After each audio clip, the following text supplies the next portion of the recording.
I thank the Speaker. Mr. Speaker, since our founding, Americans have always had to fight for the liberty and freedom that we have.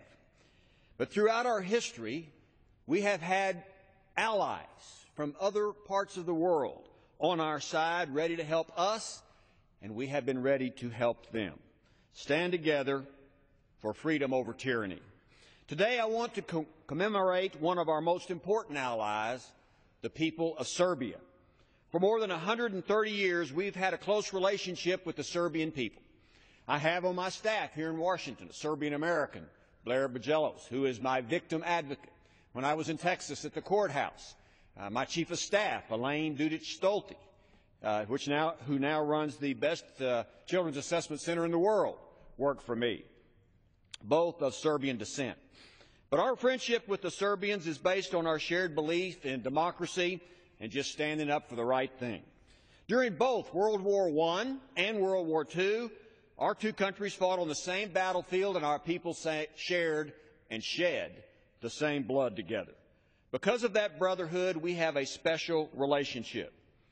During World War I, Austria-Hungary tried to pick a fight with Serbia, though through the July ultimatum.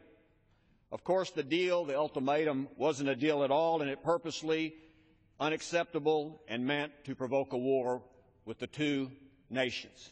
Despite being 10 times smaller than Austria-Hungary, Serbia, an independent, freedom-loving nation, refused to back down to the aggressor. And like a true David versus Goliath, the Serbian people fought valiantly with us against the Central Powers in World War I. In the end, 25% of the Serbian population was killed during that war. Despite the toll World War I took on Serbia, when World War II started, they were back helping us again, the United States. There are numerous accounts of bravery that the Serbs conducted during World War II, and a lot of that was not known to the world until recently, and I just want to tell about one of those. Perhaps the most inspiring part of bravery and brotherhood was shown during the Halyard mission, when Serbian General Drozda Mihailovic and Serbian-American George Vujanovic led a mission to save American pilots that had been shot down by Nazi planes behind the lines in Serbia. In 1944, hundreds of B-17 and B-24 fighter pilots and their crews were shot down by the Nazi Luftwaffe over what we now know as Serbia. General Mihailovic immediately began finding those pilots and members of the crew and hid them in barns and farmhouses throughout Serbia, wherever he could find them shelter.